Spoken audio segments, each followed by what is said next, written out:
Hai Sobat Cerita, ketemu lagi dengan saya Dr. Silvi di Storytelling Doctor. Kita sampai di tips isoman yang kelima.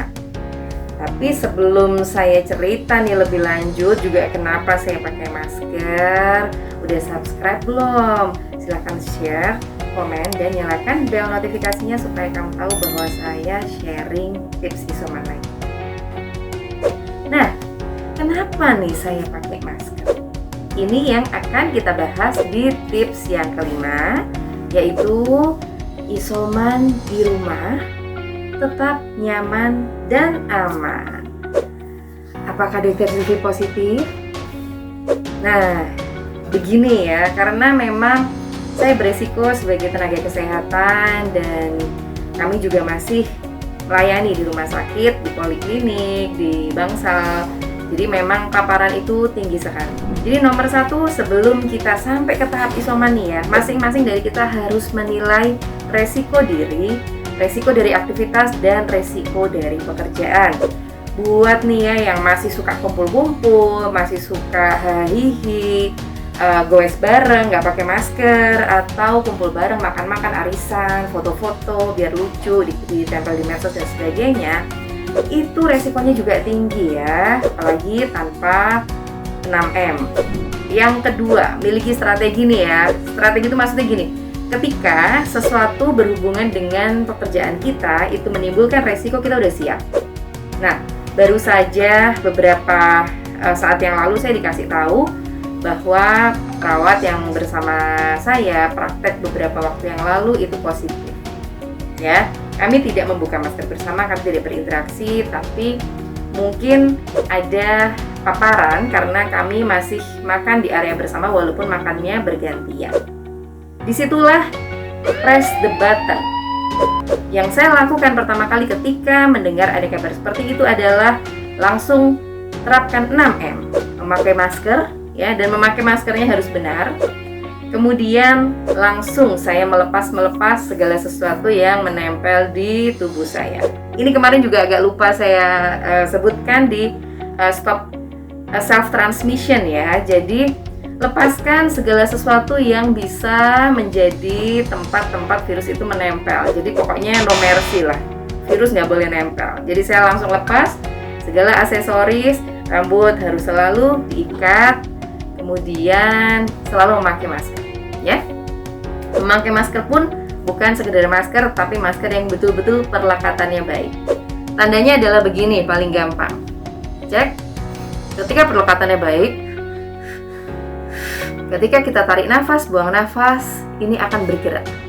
Tetapi ketika Anda memakai masker, untuk bernafas itu masih ada udara lewat dari sini-sini, berarti tidak aman. Istilahnya kurang attach. Nah, disinilah kita harus segera mengganti dengan masker yang perlekatannya baik. Tetapi sebenarnya ya, tips isoman 5 bukan karena itu nih. Nanti di 5 hari kemudian saya akan swab. Bagaimana jika hasil swabnya positif? Nah, itulah yang harus kita persiapkan. Begini tipsnya. Yang pertama, kalau nih ya ternyata beneran positif, tidak perlu khawatir, kondisikan situasi rumah. Cek anggota keluarga yang lain, kemudian pisah-pisahkan.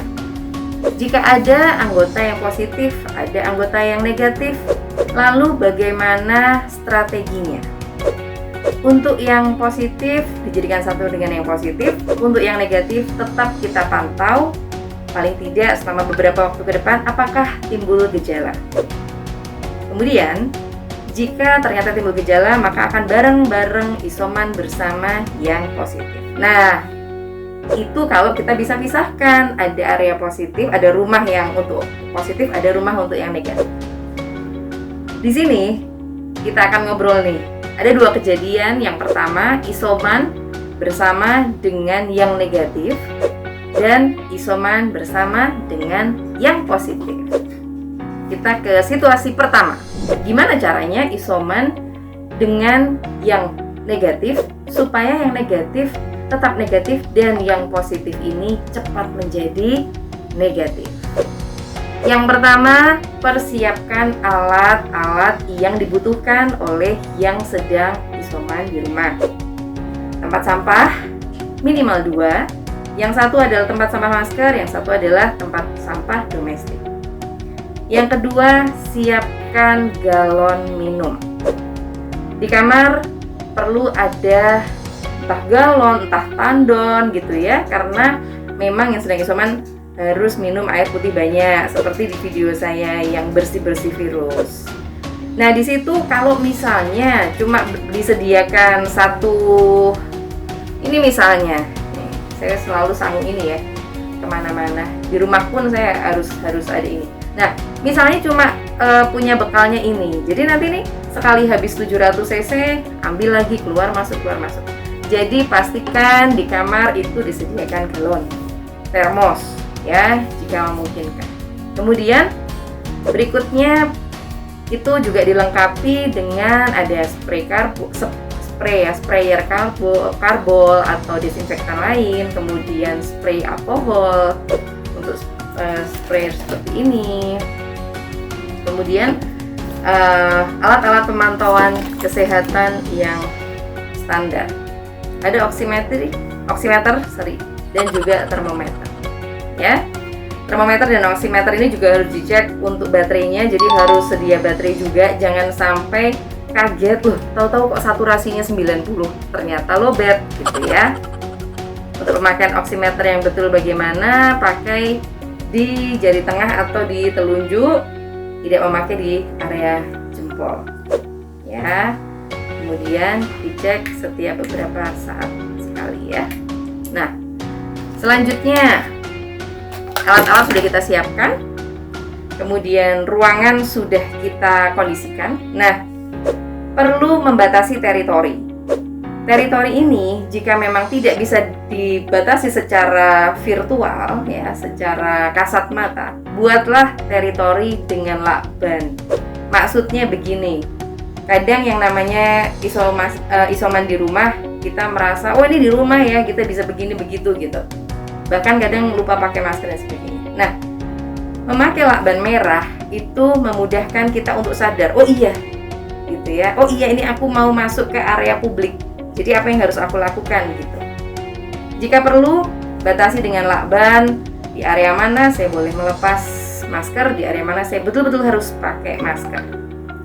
Dan orang yang negatif juga ngeh nih, oh saya mau masuk area, kalau di rumah sakit itu ada area infeksius gitu ya, jadi saya harus memakai APD yang lebih gitu.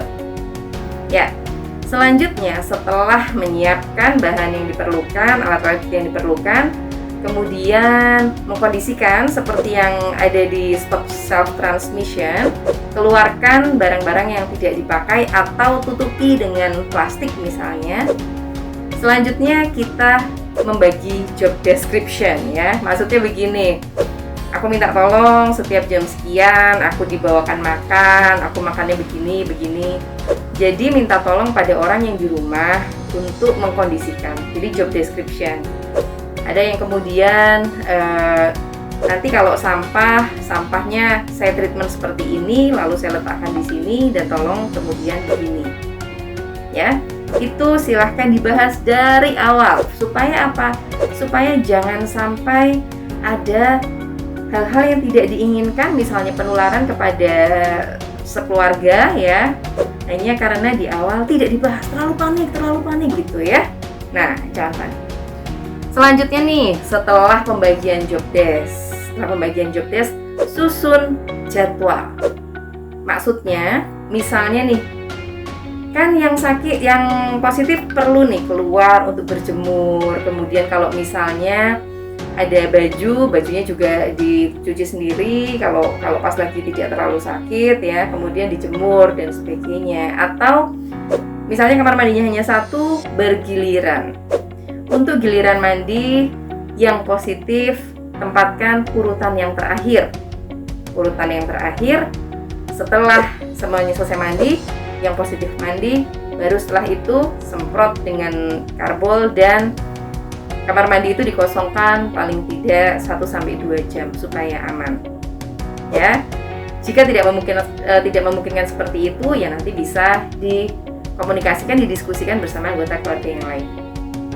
Nah, saya ulang lagi. Yang pertama tadi siapkan alat, bahan, dan juga kondisikan kamar. Yang kedua, tentukan teritori ya, gunakan penanda atau tagging. Yang ketiga, susun job description, siapa membantu apa. Kemudian susun jadwal dan juga kelola limbahnya. Perlu juga memakai alat bantu seperti ini misalnya.